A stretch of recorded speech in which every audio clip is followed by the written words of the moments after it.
It's an intro piece that we do to talk about the role of inequality in America and what it looks like. And I'm going to do a short version. If there's a longer version of it, but the long and short. Now, I tried to find these numbers for Canada. I could not find them. I was again looking on the web. What's the equivalent numbers for Canada? It'd be great to just do this with Canadian numbers. Couldn't find it, but I'm sure you all know where these numbers are, and you can probably tell me. But so I'm going to do it with U.S. numbers because that's what I know. Each chair here represents 10% of the wealth in this country. I need 10 volunteers. Well, most everyone. He needs everybody. Okay, everyone grab a seat. I want everyone to line up. Grab a seat. Come on. Go, James. Each one of you I got a job here. 10% of the Are we the population. only non-10 people? Right? Oh. Are we at? Oh, everybody but Wade. Yeah. You know, I am actually going to do the long. I got you. I got you in the movies, John. I am actually going to do the longer version of this, but again, this is one of those things where don't quote me on the numbers because Steve usually does this and he knows exactly how many chairs it takes to do. Don't worry, we're not filming it. So don't quote the numbers on it. It's a each one of you secret. represents 10% of the wealth in this country. Each chair represents 10% of the, no, each one of you represents 10% of the population. Each chair represents 10% of the wealth, right? In a purely equal society, this is what it would look like. Here, here. Feeling equal. Yeah. Got my own. Feeling the equal, huh? Of course, that ain't where we live. Yeah.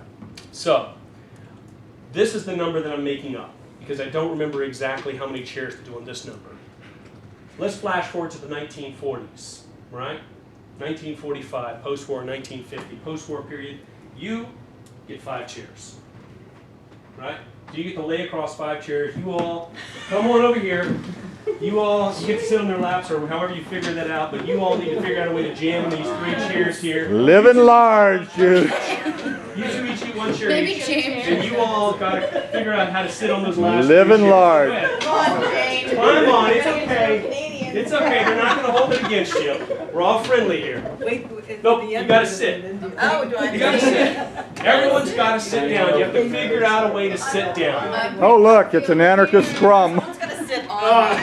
It's got to be laps, folks. Knees, it's okay. Here, I'm gonna sit on your lap. Yeah, because we each get a chair. Oh, There you go.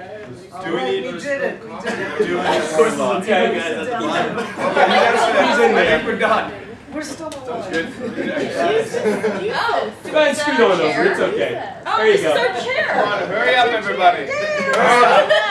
Now this would be an example of wealth distribution in the 1940s, 1950s. Again, this is not an exact number. The next one is an exact number because I do know this one. Okay. So this would have been the 1950s in the United States, right around 1940, 1950. Since then, a lot of things have changed, right? A whole lot has changed in the United States. We elected Reagan. We started doing a large rewrites. We'll talk about all the things that changed in this country. We're going to flash forward to 2009, the most recent year we have these statistics. Okay, I want to guess be what? 1%. You get 3 more chairs. I get more chairs. Damn a chair. You all squeeze on over there. You get 1 Shut up, they're chair. mine. You get 1 chair. You can keep your chair. You see, you notice how the Novo Rich gets so obnoxious. Everyone here gets on that last chair. The last 8 of you need to figure that out. That's your problem. Why do I have to go involved? Okay. You want you to lay the other way because I've got 1 more piece yet. Face the other way. Because I'm from Argentina. I was thinking it'd be better to lie down so I can keep Where's them my down there. gated? No, you got Where's my pen? Where's my guard dog? figure it out. That's your chair. 8 of you get to share that We all chair. just touch the Yeah. Okay. Why'd I choose this set? This. Oh, Marcos. I knew it was one side or the other. Now this is when the violence breaks out in the local paper. That's right. This is when the pituitary gland expands because of overcrowding. This is wealth inequality in the United States in 2009. 10% of the population has 80% of the wealth. 10% has about 10%. And then the bottom 80% of America is fighting over that last 10% of wealth. That's the realities of wealth inequality in the United States. But there's a twist. Why don't you scoot on down here a little bit? Go ahead and put your feet over here. Now, this understates what inequality really looks like because let me see your arm. let's say her arm represents the top 1%. Oh boy. Lay this down. Your arm gets these 5 chairs. Your arm. Just go ahead. Lay down. It's all right. Yeah, I don't know. It's all right, Jude. It seems like it might be a riot. There you go. And you can imagine 5 chairs there. That's what your arm gets. This is what wealth inequality looks like in the United States right now. Right? How does that feel to be down there? It's armed and dangerous. Why are you down there? And whose fault is it? Whose fault is it that you're down there? Judy's. Huh? Inequality's fault. Yeah. Here you go. All right, you can sit on down. Yay. And this is easily adapted to the Canada numbers. You just got to look them up and figure out what they are. It's the only time. Totally true. That was good. So, according to Wiki Answers, I'm just gonna, I want the to song that you're thinking of is Act Naturally by Buck Owens. I'm not sure. That's what I meant. Beatle, the Buck, the Beatles, Owens. Now here's where this becomes. Act Naturally, yeah, but they did a cover version on that. Yeah. Thank you for doing the research there. keeping my chairs. Oh, we're back. Judy's just like, I'm gonna sit on the chair. I'm gonna lay down. After this, I'll need help getting those. Excuse me, those chairs back Oh, in their rooms. we'll I think take that's care the of that, SEIU Brian. folks. Yeah. So, to take this to the next level, and this is where you start stimulating conversations that really get people thinking deeply. And this is where it can approach the things of the Freire stuff. And you all are working with folks over the long term. You can have these kind of conversations that we can't have in a 1-hour workshop. You know, because if you're working with the same group of people, you can start asking follow-up questions. When people start down here, when working class whites start blaming low-income African Americans for their situation, this changes those dynamics. Is it really them? You're fighting over the same bottom chair. You know, when unorganized workers are blaming organized labor for the problems, the unions for the problems, it's those people on the bottom 8 chairs fighting each other. And that's what so much of our energies are getting sucked into. And this exercise helps facilitate that conversation and points out what the real issue is. The real issue is we're all being squeezed on that last chair. And that's the injustice, and that's the problem. And that's where the change needs to happen. And it's a powerful exercise to get people thinking deeper about the work that we do. Because, you know, again, you're doing, you know, the ACORN style organizing where you're dealing with folks who may not have, you know, a lot of times, as I understand, a lot of times you're organizing people around an immediate self-interest. We need to get a school cleaned up.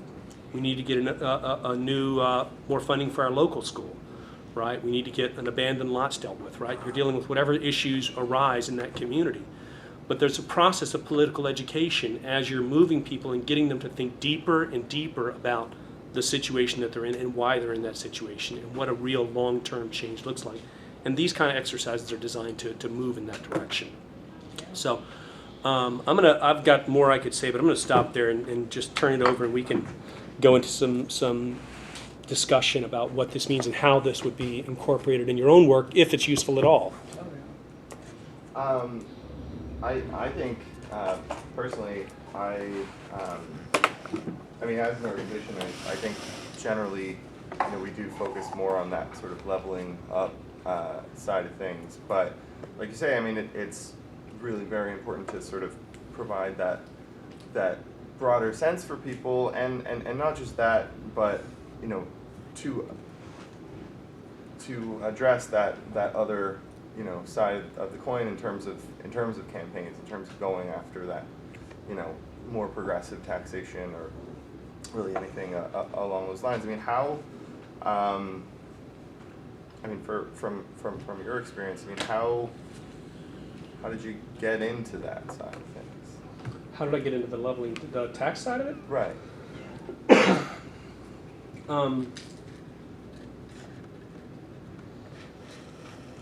Darn good question. I actually went to a UFE workshop a long time ago, back in '95, when they first started. Then they were called Share the Wealth. But I think I got it long before that. You know, if you've been doing this work, you get this stuff.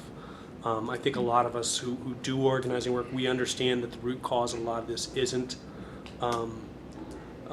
is that there's an unequal distribution of power. There's an unequal distribution of wealth, and by definition, that means there's an unequal distribution of power, because wealth is a very powerful, an important source of power in this society, very important source, and presumably in Canada too.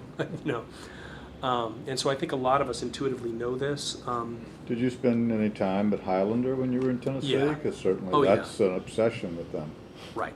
Yeah, I spent a lot of time at the Highlander Center down in Tennessee, and when I lived in Knoxville, Tennessee, which is in the eastern part of Tennessee. She's next And- door to Highlander, yeah. Yeah, I was 20 miles from the Highlander Center, which Jim Sessions and, Sure, and old friend. Susan and I did not get to know Miles Horton because I think he'd passed before I moved to Sure. Tennessee. But Miles Horton was the founder here of the Highlander Center. There was a training center, an organizer training center in eastern Tennessee, which has a fascinating history, and they really supported this type of education, this type of learning and empowerment in their work. But anyway, been around for a long time. That doesn't answer your question on how I personally got into it. Well, I was more asking, like, organizationally, like how would we conceivably, I mean, because obviously a lot of the work that we do is sort of the meat and potatoes kind of hand to mouth kind of stuff. I mean, how would we? Obviously, the education side is really important, but I mean, how would you think that we might get started in addressing that leveling down? I think he's already answered that. You just start concretizing the examples of the issues you're talking about in a way that Just people kind can of more cross, easily visualize, and then Sure.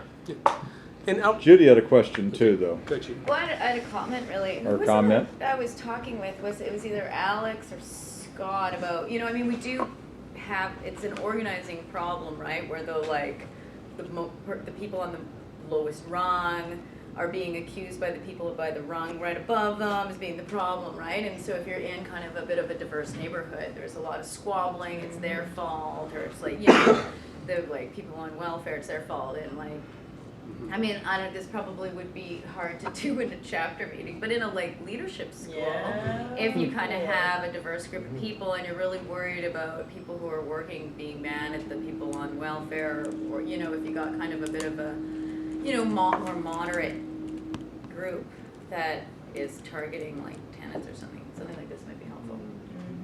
Absolutely. And just In a school, and if you had a longer period of time. And I think that goes to the political education work, because if you're organizing grassroots folks around immediate issues, usually it's a bread and butter issue. It's something that's immediate that because you're Something you can move them on. something you move them on. The Alinsky kind of thing. You get them there, you find out what moves them, you move them to action, and you give them a sense of power in the process. Concurrently, we would argue that you're also engaged in a process of political education and deepening their political analysis. And exercises like this do that. If you did this exercise and say you had a lot of those squabbling in that community, one of the questions I would pose is, or maybe they're having that discussion, you talk about what these issues are, and you can ask them, how many of these folks, pointing to the person at the top, live in your neighborhood? How many of these folks live in your site? They all live on, whatever. That's not the people that we're seeing, because partially they're not in our communities. We have no context of who they are. They're off in the Netherlands somewhere. But anyway, it's a process, and it's a long process, but you're gradually moving people to different levels. I'm always thinking about, we do our leadership schools and our staff trainings. I never put any time into developing them at all. So we used to Okay, use turn the this- cameras off. We used the same.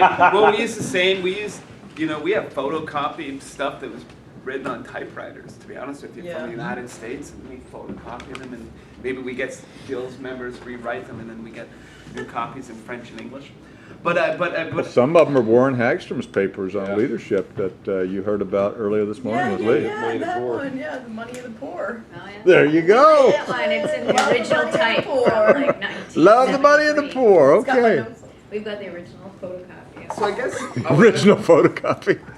I'm asking, I'm not asking, but I'm wondering, I guess I'm answering my question because I think we just need to put more time into it. But and I never do, and I don't have time to, so that's a problem for me. Yeah, I guess when you develop these workshops, then where do you come up with the ideas to do workshops? Because I'm sure Well, they're asked to do workshops for lots of different organizations. And there are organizations, certainly, I can remember the Northern Plains Resource Council out of Billings, Montana, and they had a big tax issue years ago when I was consulting with them, and they developed a whole popular education way because module, so to speak, because they were trying to move a taxation issue through the legislature. This was in the early 80s. So I don't even know if UFE was around at that time, but they had a little money to help them, and they did workshops all around because their base was farmers and ranchers. And they needed to pull past that base because they were trying to get a resource tax through the Montana legislature, which tends to be owned, bought, and sold by resource companies, coal, oil, uranium, hard metal, or whatever in Montana. It was very effective for them. But it was, once again, simple. If they just said, we need a tax because blah, blah, blah, it's fair, they would have been dead. But once they went through the whole process, anybody that could get in the room came out through the other end in a constructive way. I mean, can I answer John's question a bit? I mean, here's one, it's just a bit of an organizational problem too, right? Like, we just got a grant from a foundation whose new catchword is popular education. So we wrote the grant and we're like, oh, cool, we can make this fit into organizing, and then we're going to get money to do workshops, and we'll develop workshops in our usual style with a bit of a popular education sort of theme in it, and a leadership school. Like, we'll do a leadership school, but we'll invest the money in doing the outreach to get the people to the meeting versus investing the money and making like a fancy, manual of how to run the workshop, right? I mean, it's a bit of a... And then we keep on doing that, and then we never develop a new workshop. Well, that's not what Judy's saying exactly. I mean, I think what Brian is adding to this discussion is that in some ways let's keep it simple, stupid. I mean, practical, basic kinds of tools that allow people, no matter how inartistic any of us are, we can all draw those as learning heads. I can do that, I'm going to put those heads in. At first I thought the thing was going to be, I was going to say to Brian, no, we don't have that big of ears in Louisiana. But it turned out to be a different example he was working with. But basic kinds of things that are easy to communicate, I think, that's what the lessons are. Mm-hmm. Yeah, and I do want to speak to one thing, though. I mean, I'm a big person of economies of scale, in that, like, that 10 shares exercise, we have probably done thousands of times, has been done thousands of times across the country by us and by others. If you've got something good and it works, keep using it. And there's nothing wrong with continuing to use the same thing if it still works. You adapt it, you modify it. Every now and then we have to change the number of chairs someone lays across if there's new They keep data. pushing them back farther. But otherwise, the basic module works. Now, and then you can get creative in adapting it. There's a version of it where, what was it? We've done, who was it? I think it was, we've done versions of this where we get, you can do it with different materials if you don't have chairs. We've done it with cookies, where you stack cookies, or things like that, and it doesn't work as well. The chairs is the best way because that's more experiential. But there are other ways you can get creative about it. I'm thinking about this. This is the example, I'm sorry, that we used to use. I'm now remembering it. There's another workshop we used to do down in Tennessee called the Tax Marathon. And it was based on a workshop UFE used to do called the Walking Quintiles. And in this case, we got everyone lined up on one wall, right? And each person represented the bottom 20%, this person represented the middle 20%, this person represented the next 20%, top 5%, top 1%. Everyone got a name placard, right? And I'm going to describe UFE's version, because UFE's version was about the change in wealth inequality, right? Change in growth of wealth. And so we did one section. Okay, first we're going to look at the period of 1945 to 1975. My years are a little off, right? And every step you take represents 10% growth in income that you experienced, right? And okay, you in the bottom 20% take 10 steps forward. You in the next 20% take 9 steps forward. You in the next 20% take 10 steps forward. And everyone took about 9, 10 steps forward, right? All across the United States during that period, everyone's income grew roughly 100% during that 30-year period. Okay, go back to the starting line. Now we're going to look at the period from 1978 through 2000 and whatever, right? We got them all lined up again. And okay, you actually take a step backwards, You stay right where you are. You in the middle, you take 1 step forward. You take 3 steps forward. You take 15 steps forward. And it was dramatic, and then all of a sudden you're looking at, wow, income grew radically differently from this second period of 30 years when all the wealth and income grew at the very, very top. Powerful visual, another great exercise that we do, walking quintiles. You could easily look up the numbers in Canada and do the same thing for Canada, I'm sure. If you get 2 distinct periods that are comparable, and you can use that as a powerful exercise to talk about. And then that leads you into discussions about what changed from this 1940s, 50s, or 40s, 50s, 60s period to this, to the latter 30 years. Well, in the first period, we had strong unions. In the first period, we had a very progressive tax system that had top rates of 70, 80%. We had all these other things that took place then. In the second 30 years, we had a different, and that leads into a really healthy discussion about what were the policies that changed from one period to the other. But going back to the adapting it, right? You can't always. Grant right now. Hmm? I said, sorry, I'm just making checks on like this grant that we need to now do. It's good stuff. You're a gold mine, Keep man. going. Value added, value added. So Welcome to Estados Unidos. yeah. So I'm sorry. That's the exercise that we use different things on. So we've done that where we did I was on a board. Like one time we were in a small room. There was no way we were going to do walking quintiles. It was a very small group of people in a small room with the walls squinched in. There was no place to do walking quintiles. Knew that was the situation going in. We drew out.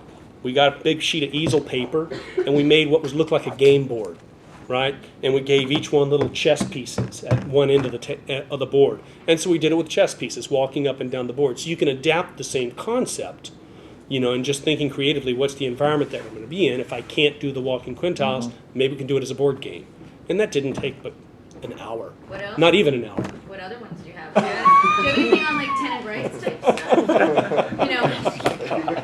What? He's here. I can't think of a tenant rights one, but I think the idea is to get creative. I mean, I will tell you one story. Get creative, Right, dude. yeah, tell us how to be creative. Yeah, that's my thing. I don't know how to be creative. I don't know what I was asking. I don't know. Well, that's why he's here. I was kind of worried about Tell us how how to be creative. Okay, new question. these things inform people, right? Like much better than like all the purely visual stuff and whatnot.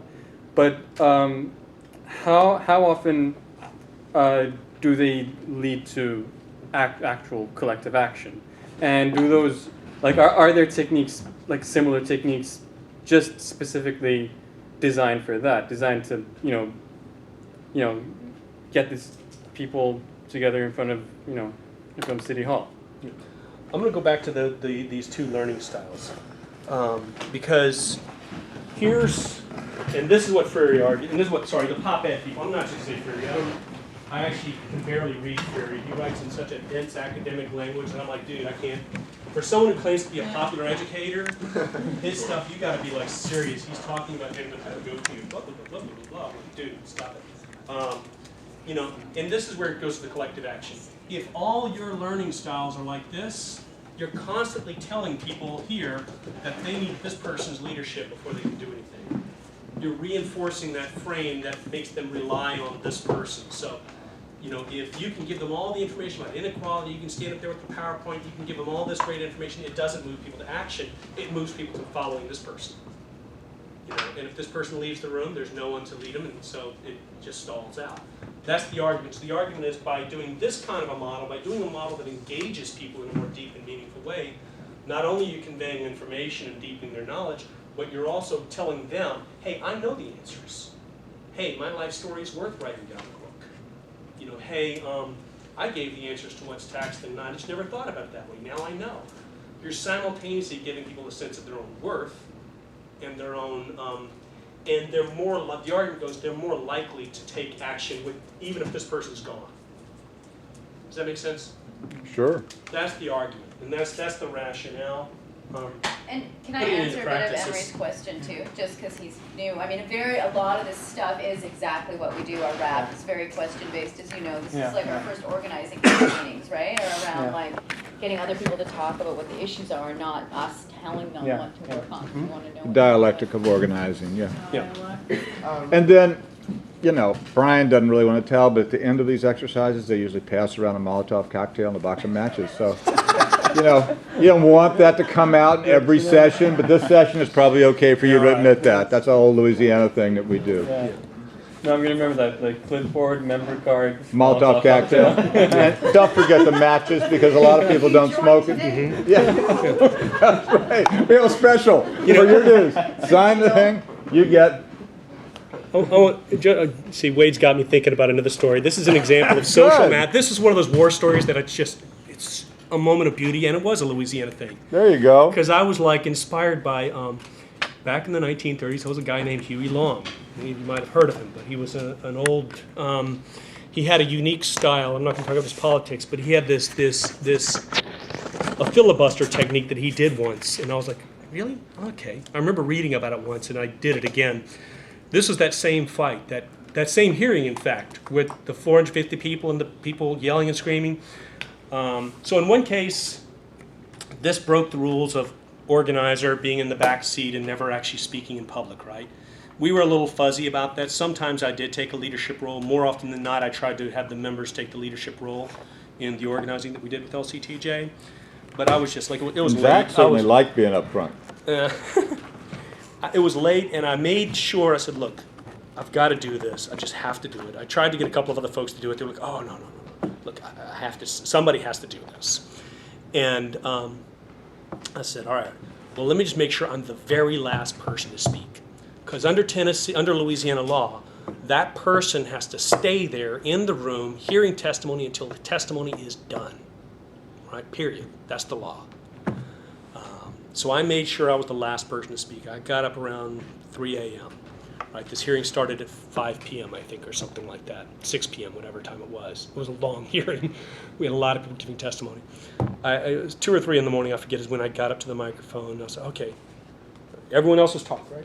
Okay, all right, I've got something. And so I had signed up to be the last person. And I walked up to the microphone.